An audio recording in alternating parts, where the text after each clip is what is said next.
A breaking news update for you, and one that is historic no matter which way you look at it from a sporting context in the sport of table tennis.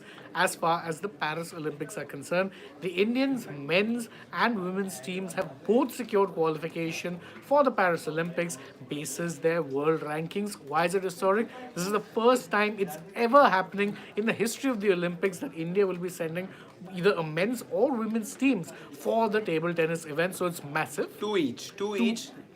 Two contenders as far as women's table tennis is concerned, and two as far as men's is concerned.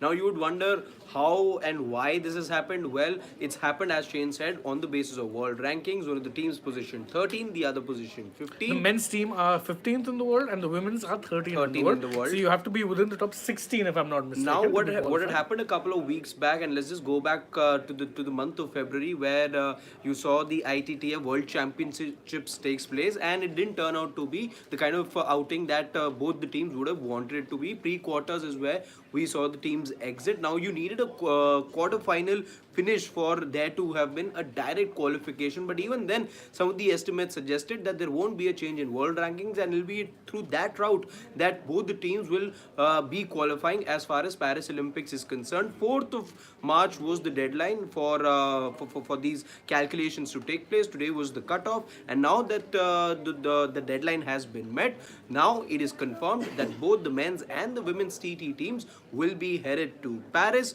where, remember, only 16 teams take place. So it is very competitive, and like we know, China dominate the sport of table tennis, and it's going to be an uphill task. Remember, the Indian team got blanked as far as the men's team is concerned just about 3 weeks back, and it was a 3-1 scoreline as far as the women's team is concerned, losing to Chinese Taipei on that particular occasion. Again, they're going to be one of the teams to watch out for, and it's going to be stiff competition for the likes of you expect Manika Batra obviously to be there. Shrija could also be there in the Don't men's. forget Sharat Kamal, Sharat Kamal does look like Ajit again. Satyan. Satyan could be there as well. Who those names are, a confirmation on that front is awaited. But as of now, these look to be the front runners as well, because you saw them at the recently concluded World Championships as well. But historic, when you talk about the sport of table tennis, a sport that was included only in the year 2008. Remember, it was introduced in Beijing.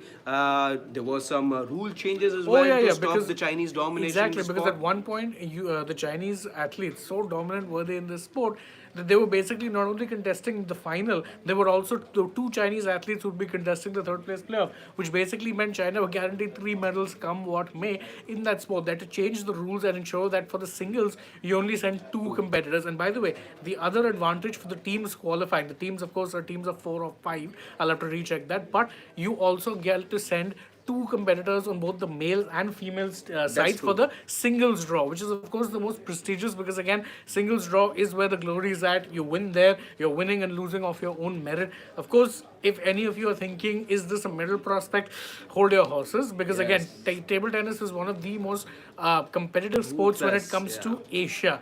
Asia, if you look at just Asia, China, of course, top dogs, South Chinese Taipei, South Korea, Japan, all more often than not tend to fare well. So there's plenty of teams that are going to be in the equation. For India, the big achievement as of now is even qualifying, because it's never happened before in the history of the Olympics. So yeah, that's the update that we had for you guys. As and when those reactions come in from the athletes, whenever the confirmation, let's say, comes in from the ministry, let's say, we'll be the first ones to let you know about that. For now, thank you so much for joining us. A big update, in case you're joining us right now, go all the way back. We've tried to talk you through as to how this qualification has been secured as far as both the men's and the women's team is concerned. Not the ideal way, let's say, because again, you would have wanted, let's say, a quarterfinal or a direct finish, let's say, and this could well have been confirmed a couple of weeks back. But then, just about doing enough, both the men's and the women's team, and basis on world rankings, men's team ranked 13 at the moment, 15th at the moment, and the women's team ranked 13 at the moment. It's the basis of world rankings that both the teams have secured qualification, meaning